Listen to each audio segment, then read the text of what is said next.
That meeting was supposed to be today with DOT representatives as well as a translator because the owner of the property is predominantly a Spanish-speaking person. Our translator was out sick, so Scott Bushy, the project manager, did stop by and drop off plans, and we are going to reschedule that meeting at a later date with our right-of-way coordinator as well as DOT representatives. So we have at least the beginnings of a amicable process for acquiring the street? Correct. Thank you. Thank you. Please continue. Okay. So as we look at the Phase 1 overview map, the next item is the maintenance of the project. So the DOT has a master municipal agreement that has been signed by the majority of the cities and towns in Connecticut, including Norwich. And that covers the cost sharing as well as the maintenance and legal language that's associated with that. It's quite a lengthy document. So what we do for our state projects is we create a project authorization letter, which is an extension of that master agreement, and it covers project-specific maintenance items. So this chart here just separates the DOT and the city's maintenance responsibilities. So on the right, the DOT would be responsible for capital improvements, which is going to include the resurfacing of pavement and the snow and ice removal on Route 82, as well as the repair and maintenance of the drainage, granite curbing, and stamped concrete that's installed with the project. And then if there's ever a need for any substantial rebuild on Route 82 down the line, that would also be the state's responsibility. The city is going to be responsible for more of the routine maintenance, which is going to include snow and ice removal of the sidewalk, maintenance of the one bus shelter that's in Phase 1, the landscaping on the project, and then the repainting of any pavement markings associated with bicycle lanes, and the maintenance and energy costs of lighting. And then, as I mentioned previously, once Crane Ave is acquired and transferred over to the city of Norwich, they'd be responsible for that maintenance as well. So this is just some pictures. The bike, that's what the bike lane striping would look like. And that's the one bus shelter that's on Route 82 currently. And that's an example of the center island uplighting that we would like to use and install with the project. And it's aesthetically pleasing, but it also provides a great safety benefit to drivers at night. As you can see in the picture, the floodlight illuminates any of the vertical elements inside the roundabout.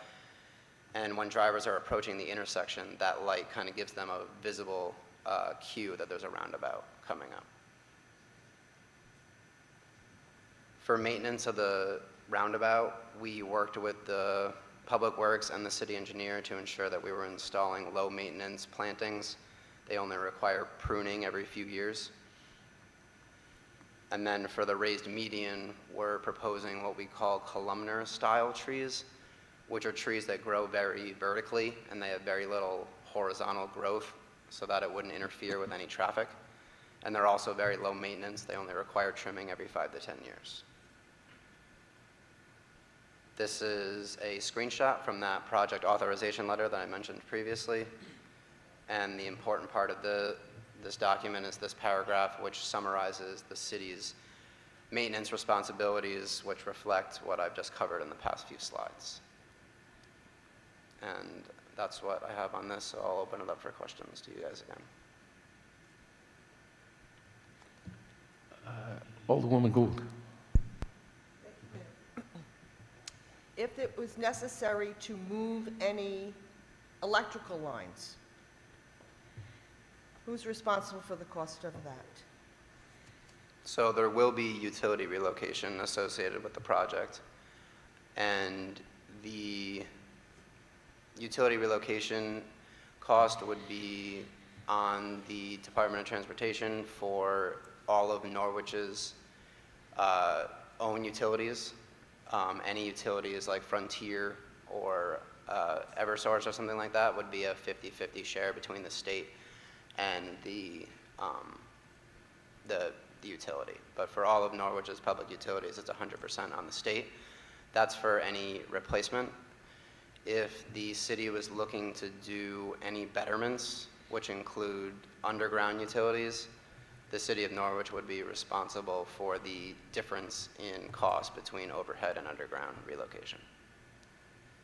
So you're talking about the 4 utilities: sewer, electric, water, and gas. Correct. So that all of those costs to move that existing infrastructure would be borne by the DOT. Yeah, anywhere where we're touching a utility and we need to relocate it as part of the project would be our responsibility. And has that cost been projected into the total project cost? At the preliminary 30% design phase, when we presented, we have a cost associated with those things, but one of the next phases that we do after that is our utility coordination, where we hone in on those prices a little bit more once we have our drainage design complete, because there's a lot of underground utilities that we don't know the full extent of their impacts until that drainage design is complete. So for the $40 million that you're projecting this project to cost, you have not included the utility costs in that? So phase 1 of the project, which is what we're here for today, is a $20 million cost, and that includes a placeholder for utility relocation, but it's subject to change as we continue our investigation. Thank you. President Pro Tem, please. Thank you. So this project authorization letter, this is the same as essentially the same as the deal that we have right now with the state of Connecticut. It's still a state road. We're still responsible for that same list of items on the road as it currently exists. Is that not true? Yes, that's correct. There's just, whenever we come in with a project and replace or install anything new, like the lighting, for example, those are things that we have to add to the agreement that may not be covered in that master agreement because they're items specific to the project itself. But the difference in cost would be minute compared to the overall cost of the project. The difference between what the city pays now to live up to its responsibilities and what the city would have to pay to live up to its responsibilities once construction is complete. Correct. Thank you. Thank you. Alderman Singh. Thank you.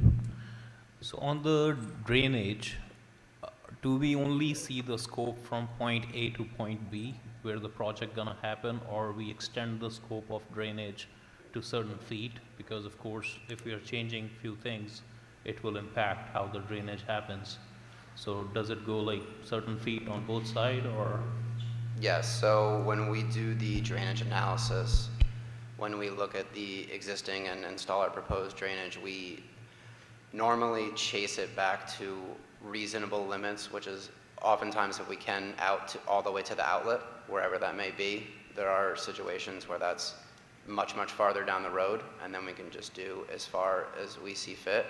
But I believe for this project, all of the drainage outlets are within, the immediate project area. So our drainage design would include from when we capture it all the way to the outlet. And on the overhead wires, if we are not doing underground, right, then it's fully reimbursed. Correct. All the overhead wiring that needs to be done. Okay. Yep, all the utilities that are Norwich public utilities would be 100% reimbursed by the state. Because some of the poles are frontier pole. Yeah, so those would be a 50-50 split between the DOT and Frontier, but Norwich would And have no cost Frontier, burden. Frontier is okay with that? Yes, that's the standard That's the standard. utility agreement between the state and all private utilities. And if you can, just for the sake of clarity, clarify me the process of acquisition of those properties and how they are being evaluated, and what kind of protections do you think those business owners have? So you're talking about the 5 total acquisitions? Like, what is Associated the with the project. process like, or how can we make them feel comfortable that, everything will be up to So- the market rate standards? So if we can move forward with the project authorization letter and the property transfer letter today, then after we're able to move into that right-of-way phase that I mentioned earlier, and that's when our right-of-way coordinator can reach out to the property owner and begin that negotiation process. as well as for the total takes, the relocation process, where they're going to work with the business owners. Yep. I think what you're looking for is our right-of-way process. Let me give you a little more information on that. So it starts with an appraisal, and that's done by a licensed real estate appraiser, and that process involves state of Connecticut contracting somebody to do the appraisal. Then there's a state review board state real estate review board that reviews every appraisal done by the DOT, every offer that's going to be made, to make sure that it's fair and just, and that the DOT is spending the state dollars wisely and equitably and fairly. Once that's done and it's determined that the offer is fair and just, then there's a conversation with the property owners. That conversation usually starts with an offer, then some listening. How do you feel about this offer? Are there things on your property that you feel are of higher value and the appraisal should be higher? Tell us. Tell us about your loss of privacy. Tell us about the parking spaces you're losing. Tell us about a tree that a family member planted that's important to you. Tell me about the importance of this business. Things that may have not been considered in the appraisal, until which point we have a conversation with the property owner to hear these very specific things and sometimes very personal things. There's usually some flexibility during the negotiations to increase the offer based on what we hear, if there is contributing value based on those things that are discussed. At some point, the right-of-way coordinator, right-of-way agent, will reach a highest best offer in working with the public in what they can reasonably offer in fairness and equity, and being good stewards of the state tax dollars. And at that point, they tell the owner, look, this is the best we can do. We try to make an agreement based on that offer. Sometimes it works, sometimes, there's a difference of opinion. If there is, we move on to eminent domain and we acquire the property. The highest best offer then goes into a bank account where the property owner can get the money, it's theirs, and the property owner has ability to appeal at that point. Sometimes the use of eminent domain is a benefit, and it's often done with businesses because they know they have the opportunity to appeal. The appeal is not really to determine whether the state can acquire the land or not. That would happen by state statute, but the appeal gives the property owner the right to go in front of a judge and discuss why they think the state's offer is not high enough.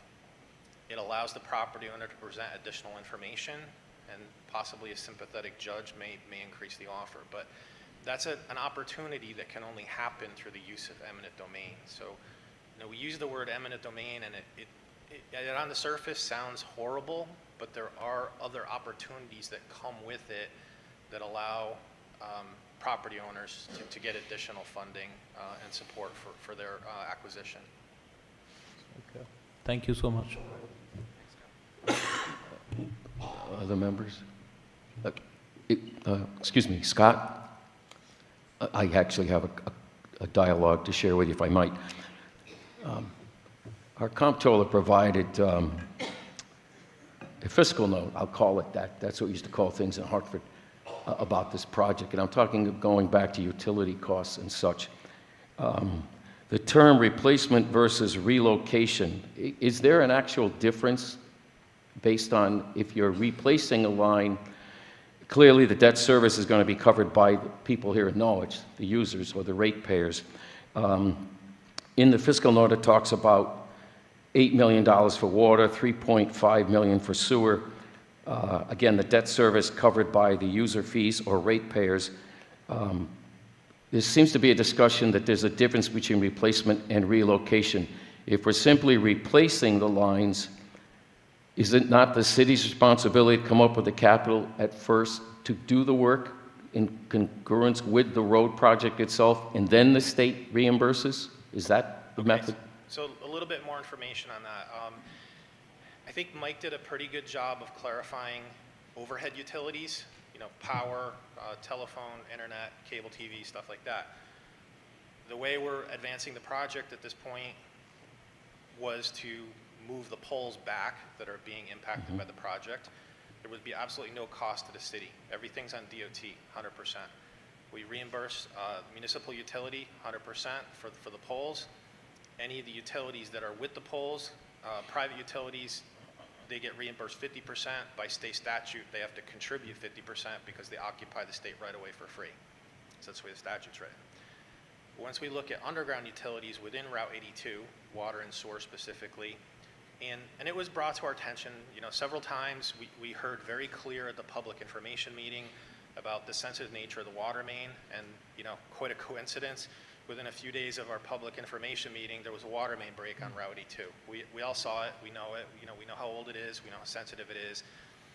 Our normal process through the design would be to do a drainage design, determine where all of the stormwater inlets are going to be, where all the drainage pipes are going to cross the road, and then we would get test pits on the water main and see where we have areas where we're very close to it, where we'd be impacting it, and then we'd have a meeting with public utilities in Norwich to discuss how much of the water main DOT is impacting with the project, how much is in conflict. And then there would be a conversation about a certain length that is impacted with the stage drainage, and some conversation about is there additional concerns with vibration loading during construction that we need to be worried about, and hopefully some kind of a partnership discussed at that point. I mean, the state doesn't want to rebuild a road and then have it torn up 2 years later or piecemeal later to have little pieces of water main replaced. I mean, that's certainly not in anyone's best interest or a goal either. And I'm sure you're all looking at me now saying, well, how much is the state going to pay for? And, our design process doesn't let me give you that information at this point. Drainage design is something typically that we do in the final design phase. It's expensive. It's months of tedious design work to analyze where the drainage is going to go. And the way the funding comes to DOT from the Federal Highway Administration, it comes in pieces. We get a little bit to bring the project to preliminary design, which is basically the public information meeting point. If the public information meeting point is successful and we have agreements in place that we need from the city, then the Federal Highway Administration gives us money for final design. That's the second phase of the design of the project. That includes stage construction plans, it includes drainage, it includes finishing the rights-of-way process, making offers to people. It means all the utility relocations and finalizing all the contract plans for bid. And at this point, we haven't got to that stage in the design to do the drainage. And the reason the money is given piecemeal from the Federal Highway Administration is they don't want us taking engineering money and basically completing an entire contract to go out to bid that doesn't have public and municipal support and isn't going to get built, right? Because we're looking to moderate the use of the money and make sure these projects are going to move ahead. So I'm letting you know when we get to a point where we're doing the drainage, which will probably be next winter, next spring.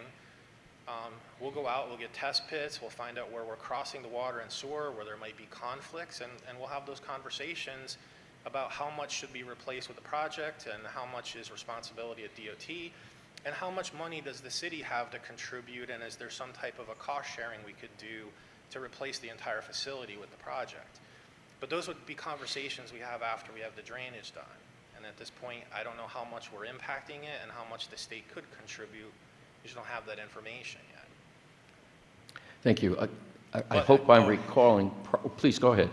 But I realize in explaining that, I don't think I answered your question completely, because you asked about replacement cost versus relocation cost. So if the state is impacting the utility because it's in conflict with our road work, and impact could be in terms of direct conflict with drainage crossing, running parallel to it. It could be in direct conflict with the work. It could be in such consideration where we're close enough to it that construction loading and vibration would be a concern that we're going to break it because of its age, so we would replace it anyway. Any of those types of situations, the DOT will pay 100% reimbursement to the city for. Thank you. My only final statement would be that we have a great utility company. They know where their schedules are, when things need to be replaced, improved. This project shortens that time frame. The sewer was looking at a 10 to 20 year phase out. The water was 5 to 10 years. This project, if it goes forward, will clearly move that timetable up and change what they already have budgeted for additional other projects within the city. I'll just leave that information with you. Thank you. Okay. I don't see other hands.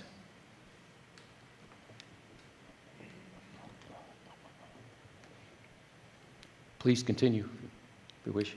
That was the rest of the presentation. So, if, if there's no further questions on either the Crane Ave property transfer or the project authorization letter, those are the two main topics. for Members have tonight. additional questions at this time? We're all set. Thank you very much.